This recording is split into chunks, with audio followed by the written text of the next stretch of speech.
Hi guys, my name is Katerina and welcome to my channel. In today's video we're going to be talking about how to draw characters' emotions.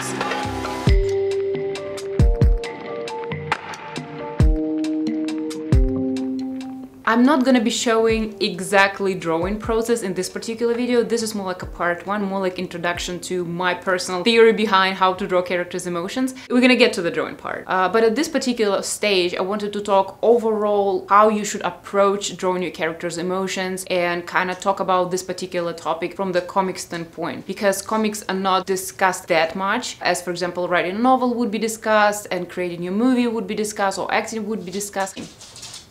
Shake, shake, shake. Of course, you have a writing aspect of your comic in which you, as a writer, should understand what emotions your character is experiencing, what is triggering those emotions, into which degree character is expressing those emotions. In the movie situation, you have actors who are performing those emotions for you, the actors who understand character personality, embody it, and then act it out. However, when you're creating your comic, it's kind of one person's job, all of it for you. Unfortunately, you cannot grab everything from just a novel theory. When you're writing a novel, it is a little bit different. I feel when emotions and emotion expression described in the novel, it is more about the actions that they do, the verbal reaction that they have, the action reaction that they have. So this is normally what novel will show you, in addition to writer describing how character is feeling or describing character's inner state overall. But when you're doing the comic, even though you can definitely give your reader access to your character's inner thought process, you still will have to put an emphasis on your characters actually showing emotions on their face. Their actions will be just as important as they would be in the movie or in the novels. However, their facial expression would be very important and will be just as important as they would be in movies when the actor does it,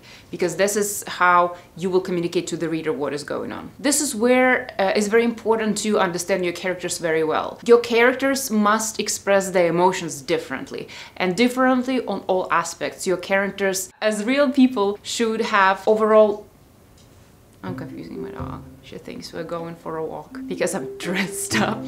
Because I just changed, put on normal clothes instead of my normal pajamas. She's like, we're going for a walk, right? I know, YouTube life, counterintuitive.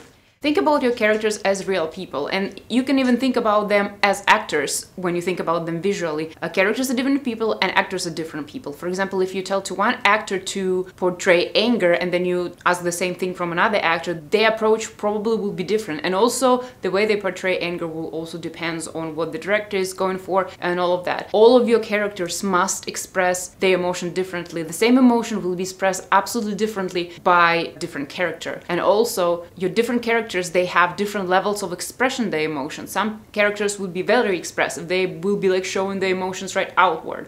Some characters will have the emotion expression more muted. Some characters will show their emotions through their facial expressions, some from their body language. Some will also have it in their eyes, and some will not show it at all. Also, you have to consider that characters as people also have different emotion reaction to the same situations. And also, some people have just stronger emotions overall. Some people are more emotional and triggered more easily, and some are not. And some might choose to conceal their emotions, and some might choose to express their emotions higher, like bumped up. So all of this you should be considering. Also, you should be considering the fact that characters, all of them have different face and muscles work differently for everybody. Some people, even if they have the same level of emotion and they react the same to the same situation, one person's face can be just more expressive and another person's face might just not be that emotive. For example, I know my face can do quite a lot of emotions on it, but I know that some people, they can be very emotional in the moment and you can know emotions in their voice and you can see their faces showing emotions, but they're not that extreme. Your characters are very, very different, and emotional range of your characters should be very different. Also connect the way they express their emotions to their whole story. You in the comic usually don't have deep access to your characters' inner thoughts. Obviously you can have their like inner dialogue, you can have their thoughts, sometimes you have narration and there's a character narrating. You can have some access, however you don't have the same closeness as you have in a novel. That's why you should really, really utilize this tool to the maximum capacity to make it serve serve better for you and have. So basically it's like a controls that you have for your story to make a certain experience for the reader. And I would recommend you really understanding all those controls and using all of them. So I would suggest thinking about creating character emotions, think about all of that things that I just mentioned. And sometimes, because it's a visual situation, your characters might have emotional face to the very minor situations. Emotions don't have necessarily portray your character thinking about some emotional plot connected situation. Sometimes they just see a beautiful tree, they might react, they might not react. Sometimes they are hungry, they might show it, they might not show it. All of that stuff is very important, because if you follow your character within the comic, you will see them quite a lot. They will appear in quite a lot of panels. That's why it's very important that they don't look the same in all of those panels. Make them have the range of emotion also. Choose how they react to very important plot connected things. Show them how to react to like media things, like some situation and dialogue, some stuff that they don't understand another character, some emotions when they're interacting with other people. And more like a smaller range of how they react overall just walking around like a room or a forest, and how their face looks like when it's just relaxed,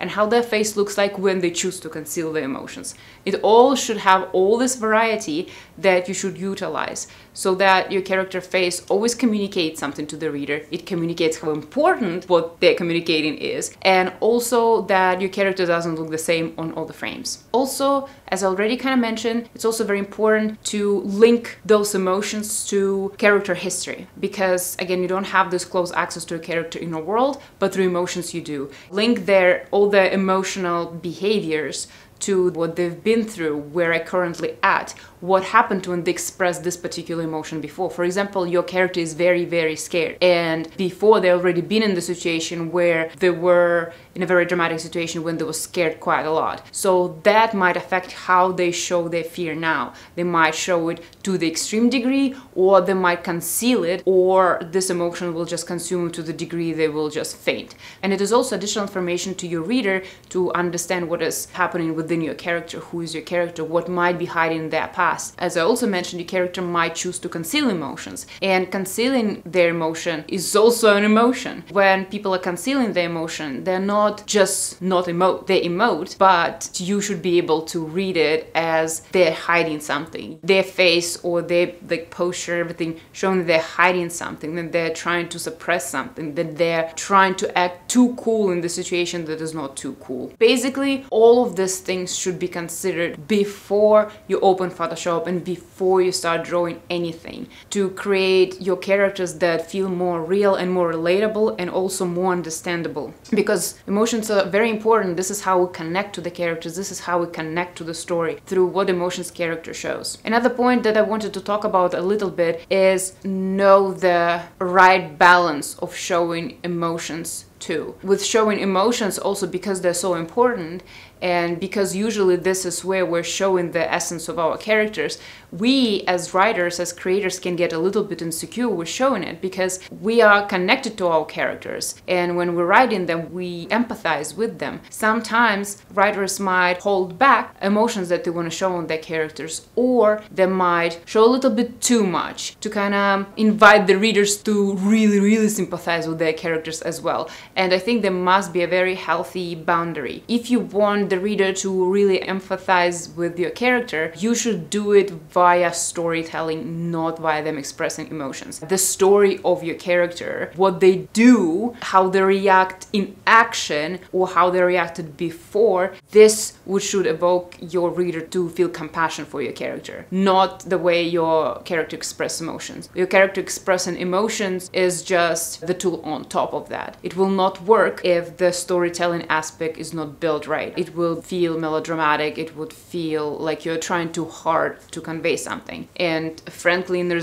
it's very bad when your character expresses a lot of crazy emotions and your reader doesn't care. That's bad. So we shouldn't be doing it. Another direction that you can go is when you're not showing enough, when you're afraid and when you as a writer are holding back. For example, your character is in a very vulnerable position. Your character is experiencing something something very close to their heart, and usually very strong emotions, they are not pretty. They're not pretty, they're not usually connected to something noble, they're connected to our inner demons, our shadows, and all of that. Sometimes there might be this fear to show all of that, because as the same as in real life, when we are showing some actual deep insecurities, deep fears, deep worries of ours to other people, we're scared that they're gonna reject us. We're scared that they're gonna think it's a little bit too much. We're scared that they're gonna think that we're disgusting and weird and all of that. So it's absolutely normal for us to feel the same for our characters, because when we create characters, we definitely draw on our felt perspective. However, you should try not to hold back, because that's what will make, again, the story meaningful. You know, this is what all of my videos are about. I'm telling about how to make the story meaningful. Write all of that. Write the ugly stuff about your characters as well. Show us their soul and don't be afraid. But again, know the balance and do it because it's important to the story. This is the point of the story, not because you want to evoke some emotion from your reader. If you feel like your readers might not like it, not understand it, well, make sure you back it all up with storytelling. Make sure your readers understand where your character is coming from, because ultimately in real life all people react to situation always fairly. If people react to something too much, it means in their head this is how they feel, in their head this is how reality looks like, that this emotion is the only logical response. Think about it, there is never emotion that is out of place for anybody on this planet. The same goes for your character. Emotion can feel out of place if we don't have context for it. And for example, if you don't want to yet reveal why your characters feel this way, it's okay, but then make it very clear what is triggering them and what exact emotions they're feeling. Make reader kind of start guessing why character is having this specific emotion. Kind of something that I'm working on right now myself, because I have a character in my story that has a very complicated past. I have multiple characters like this, by the way, but the current character in question, he will show his emotion, his reaction to situation before reader will understand what they're connected to. And I know that sometimes those emotions can come out as a little bit extreme. It's a challenge for me as a writer to back this situation up with storytelling and make readers understand, not okay, this emotion doesn't match the actual situation, but we understand that it's connected to something else. So this is kind of what I'm myself working currently. So that's very scary to show your characters in a vulnerable situation, but I think we absolutely should. And usually, again, as in real life, usually when we open up to people and we feel so ashamed, so shy, when we show them our true self, our true emotions and true fears, usually this is the moment when we connect to people the most. So we have to kind of jump over this hurdle and show it. So I hope this is helpful. Let me know what you think about it in the comment below, and thank you so much for watching. If you have your own tips and your own ideas or stuff that you're struggling regarding characters' emotions, please let me know down below. Again, let's keep conversation going. I hope you might want to consider checking other videos of mine and maybe subscribing. I don't know. Who knows what you guys gonna be up to. Thank you so much for watching, guys. See you in my next video. Thank you.